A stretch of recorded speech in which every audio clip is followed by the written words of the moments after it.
नमस्ते दोस्तों, आप सभी का स्वागत है आपके अपने यूट्यूब चैनल मैथ तूफान स्टडी पर।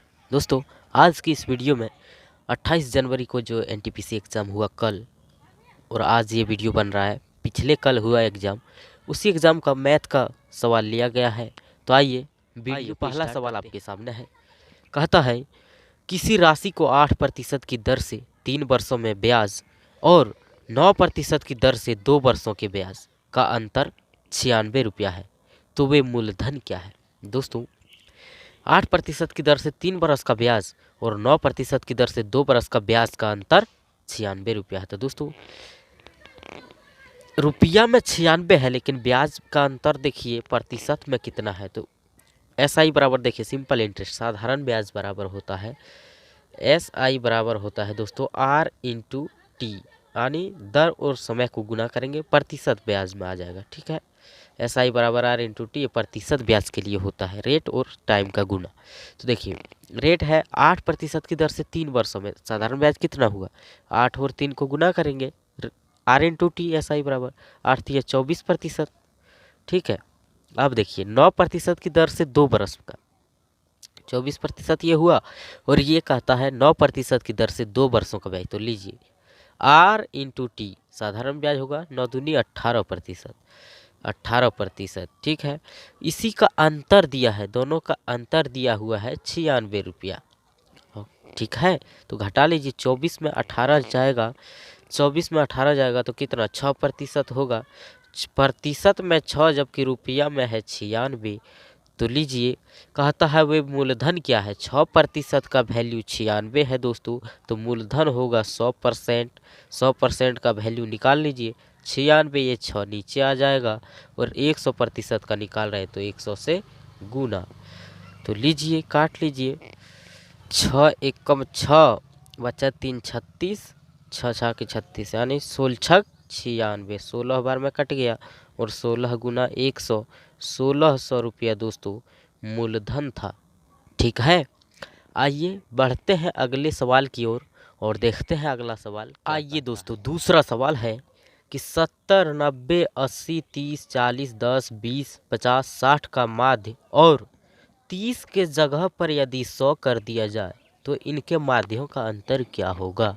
दोस्तों, पहले इसका माध्य निकाल लीजिए, उसके बाद 30 जहाँ है ना, यहाँ 100 रख देंगे, और फिर उसका माध्य निकाल कर और अंतर निकाल लेंगे। नहीं तो लीजिए सबको जोड़कर, और जितना जय गो संख्या है उतना से भाग माध्य यही होता है। सबको जोड़िए, 0 0 सबका जोड़िएगा तो आ जाएगा 0।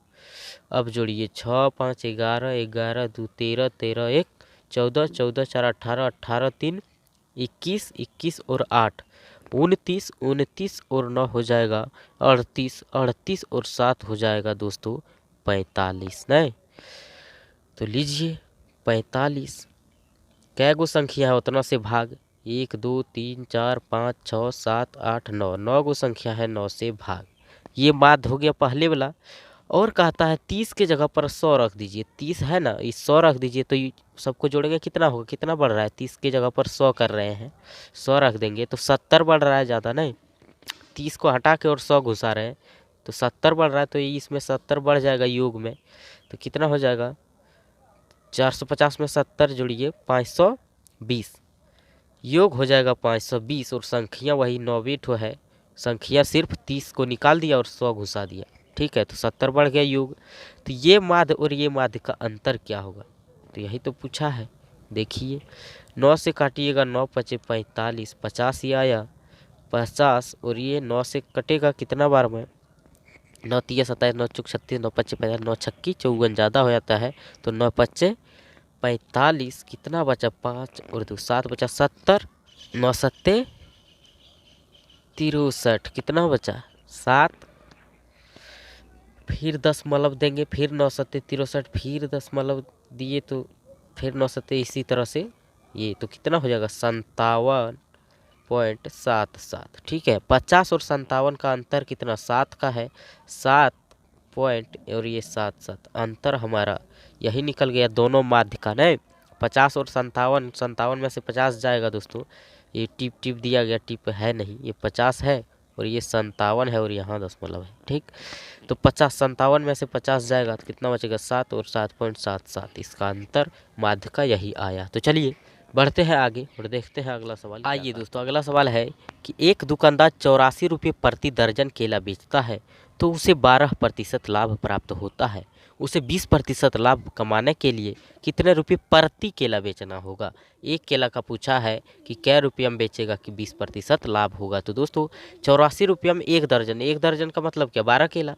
12 केला एक दर्जन का मतलब, तो लीजिए 84 रुपया, 12 केला ले रहा है 84 रुपया, तो एक केला कितना, 84 में 12 से भाग करिए, 12 सत्ते 84, 7 रुपया ले रहा है एक केला का।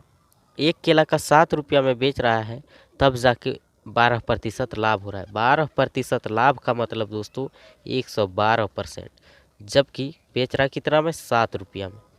7 रुपया में बेच रहा है तो 12% लाभ हो रहा है। 20% लाभ कमाना है, तो लीजिए 112% का मान 7 हुआ, तो 20% लाभ, तो 100 में जोड़िए 120, 120% का निकालना है, तो ये 7 रहेगा ऊपर और ये 112 आ जाएगा नीचे, और 120% का निकालना है तो 120 से गुना, काटिए 7 से 16 बार में 16 सत्ते 112, और 16 से इसमें भाग दीजिए, 16 का आधा कर लीजिए ना 8, 120 का आधा कितना 60, 60 का आधा फिर 30 होगा, 8 का आधा 4 होगा, 4 का आधा 2 होगा, 30 का आधा 15 होगा, यानी 15/2 कितना 7.5 रुपया प्रति केला बेचना होगा, तब 120% यानी 20% का लाभ होगा।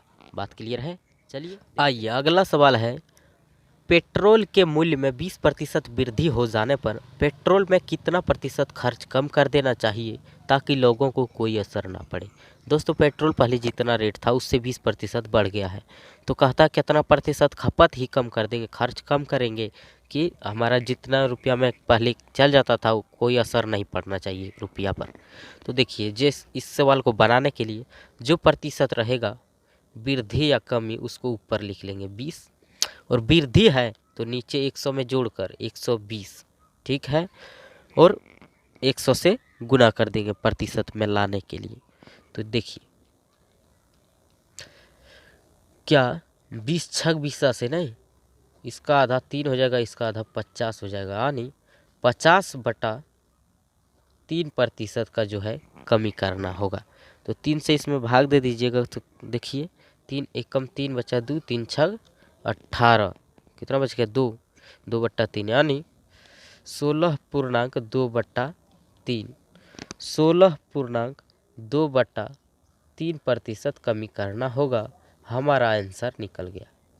ठीक है, चलिए बढ़ते हैं अगले प्रश्न की ओर और देखते हैं अगला सवाल। आइए क्या कहता है। सवाल है, एक पेड़ का शीर्ष टूटकर जमीन पर उसके जड़ से 6 मीटर की दूरी पर लटकता है। अभी भी पेड़ 8 मीटर खड़ा है, तो पेड़ की लंबाई क्या है। दोस्तों देखिए एक पेड़ जो था, पेड़ यहाँ खड़ा था और जो है क्या कहता है, टूटकर जमीन पर उसके जड़ से 6 मीटर दूरी पर लटकता है, यानी पेड़ यहाँ तक था, यहाँ तक, लेकिन टूटकर जो है जमीन पर ऐसे लटक गया, और कितना 6 मीटर दूर, ये जड़ है, जड़ से ये 6 मीटर दूर पर है, यहाँ से यहाँ 6 मीटर दूर है। ठीक, और कहता है अभी भी पेड़ 8 मीटर खड़ा है, यानी ये पेड़ जो खड़ा है ये भी अभी 8 मीटर है। तो पूछता है कि पेड़ की लंबाई क्या है। दोस्तों ये तो समकोण त्रिभुज हो गया, तो आप जानते होंगे ट्रिपलेट आपको याद है कि 6 8 है तो ये हो जाएगा 10, आपको याद होगा तो फटाक मार दीजिएगा 10, और नहीं याद होगा तो ये 90 डिग्री है। तो लीजिए ये कर्ण हो जाएगा, 90 डिग्री के सामने भुजा कर्ण, और ये आधार और ये लंब। तो लीजिए कर्ण निकालना है, ये निकालना है, तो कर्ण h², इसको मान लीजिए h² बराबर क्या होता है, रूट अंडर ये p² प्लस b², यही ना होता है। तो लीजिए h बराबर ये स्क्वायर हटा दिए, इधर रूट चढ़ा दिए हैं, ठीक है। h बराबर क्या हो जाएगा, p का स्क्वायर प्लस b का स्क्वायर। तो p कितना है, p है 8, 8 का स्क्वायर प्लस b कितना 6, 6 का स्क्वायर, ये रूट अंडर में रहेगा, 8 का स्क्वायर होता है 64 प्लस 36, 6 का स्क्वायर 36, रूट अंडर में 64 और 36 हो जाएगा 100, रूट अंडर में इसका वर्गमूल निकालेंगे, हो जाएगा 10। तो h बराबर क्या आ गया, h बराबर 10। दोस्तों 10 मीटर है, ये 10 हो गया मीटर। अब दोस्तों पेड़ का कहा है लंबाई क्या था। लंबाई देखिए, पेड़ यहाँ से यहाँ 8 मीटर है और ये भी जो लंबाई ये है पेड़ का टूट कर सिर्फ ज़मीन पर आ गया, इसको सीधा करेंगे तो पेड़ का लंबाई, तो इसको और इसको जोड़ेंगे, 8 मीटर खड़ा है और टूट कर गिरा इधर 10 मीटर, तो 10 मीटर और 8 मीटर, ठीक है 18 मीटर हो जाएगा पेड़ की लंबाई। लीजिए इधर नहीं दिख रहा है आपको, यहाँ दिख जाएगा, 10 और 8 18 मीटर थी पेड़ की लंबाई। बात क्लियर है। चलिए बढ़ते हैं आगे और देखते हैं अगला सवाल क्या कहता है। आइए दोस्तों अगला सवाल है कि दो संख्याओं के वर्गों का योग 80 है और संख्याओं का अंतर का वर्ग 36 है, तो इन दो संख्याओं का गुणनफल क्या होगा। दोस्तों दो संख्याओं का वर्गों का योग, देखिए संख्या मान लीजिए ए और बी है, ठीक है, इन दोनों का वर्ग किए, वर्गों का योग है 80, ठीक है। अब देखिए कहता है और संख्याओं का अंतर का वर्ग, अंतर का वर्ग, संख्या का अंतर हो जाएगा a माइनस बी और इसका वर्ग कहा है 36 है, ठीक है। तो इन दो संख्याओं का गुणनफल क्या होगा दोस्तों। तो देखिए a माइनस बी का होल स्क्वायर आपको पता है क्या होता है, a square plus B square minus 2ab, यही होता है। तो देखिए a square plus B square की जगह पर हम ये लिख सकते हैं 80, A square plus B square बराबर 80 हमें दिया हुआ है, तो 80 लिख लीजिए। घाटा, घाटा क्या है 2ab बराबर क्या है 36, ठीक है। a माइनस बी का होल स्क्वायर लिखे, A square plus B square minus 2ab ये बराबर 36 है, ठीक है। तो A square plus B square के जगह पर हम 80 लिख सकते हैं क्योंकि A square plus B square 80 हमें दिया हुआ है। घाटा 2ab बराबर 36। तो लीजिए ये 36 जो है इधर आ जाएगा तो घट जाएगा 80 में, ये प्लस में इधर माइनस हो जाएगा, तो क्या होगा 36 को इधर ले आते हैं, 80 में 36 घटाइए कितना बचता है 44, 44 बचेगा, बराबर के उधर जाएगा ये माइनस 2ab, तो 2ab प्लस में रहेगा। तो लीजिए ab बराबर हमें निकालना है, तो 2 इधर गुना में इधर आके भाग में करिए, 44 से भाग दे दीजिए 2, तो देखिए कितना आ जाएगा 22 ab। नहीं दिख रहा है तो थोड़ा सा देख लीजिए, ऊपर कर देते हैं, देखिए 2ab इधर था, इधर 44, तो इधर बचाइए भी 2 गुना में था, इधर आके भाग में हुआ 44, बराबर के इस पार जब आया तो भाग में हो गया, तो 2 से 44 में भाग 22 और इधर बचाइए भी, तो दोनों संख्या का गुणनफल का आता है, गुणनफल हो गया ab बराबर 22 हमारा आंसर, ठीक है। आइए देखते हैं आगे और आइए अगला सवाल है कि एक दुकान में हर 18 सेकेंड पर एक घंटी बजती है और दूसरी घंटी हर 60 सेकेंड पर बजती है।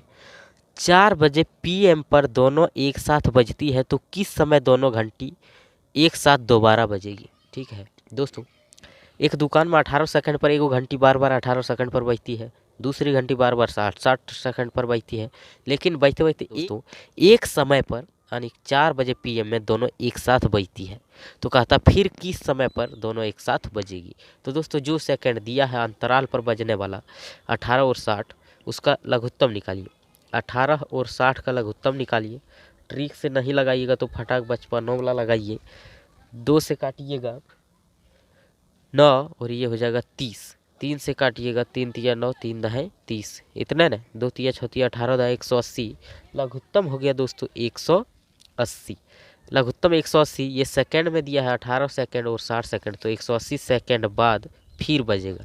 तो दोस्तों 180 सेकंड को मिनट में बदलने के लिए 60 से भाग करेंगे, नहीं लीजिए 60 से भाग कर दीजिए, कितना हो जाता है 60 तिया 180, 3 मिनट, यानी 3 मिनट में फिर बजेगा। तो दोस्तों बजा था कितना 4 बजे PM में, 4 बजे PM में फिर 3 मिनट जोड़ दीजिए, यानी 4:03 PM में फिर एक साथ बजेगी, ठीक है। जो LCM आएगा उसको जोड़ देना है, इसमें जो बजा है एक साथ बजा था 4 बजे, उसमें 3 मिनट बाद फिर बजेगा, तो 3 जोड़ दिए, 4:03 में फिर से बजेगा। तो दोस्तों वीडियो अच्छा लगा है तो लाइक करिए। आज के लिए इतना ही, और आप हमारे नए व्यूवर हैं, आप हमारे चैनल को अभी तक सब्सक्राइब नहीं किए हैं तो नीचे लाल कलर में सब्सक्राइब बटन है, उनको दबाकर चैनल को सब्सक्राइब कर लीजिए और बगल में बेल आइकन को दबाना नहीं भूलिएगा। तो चलिए आज के लिए इतना ही, फिर मिलते हैं अगली वीडियो में। Thank you.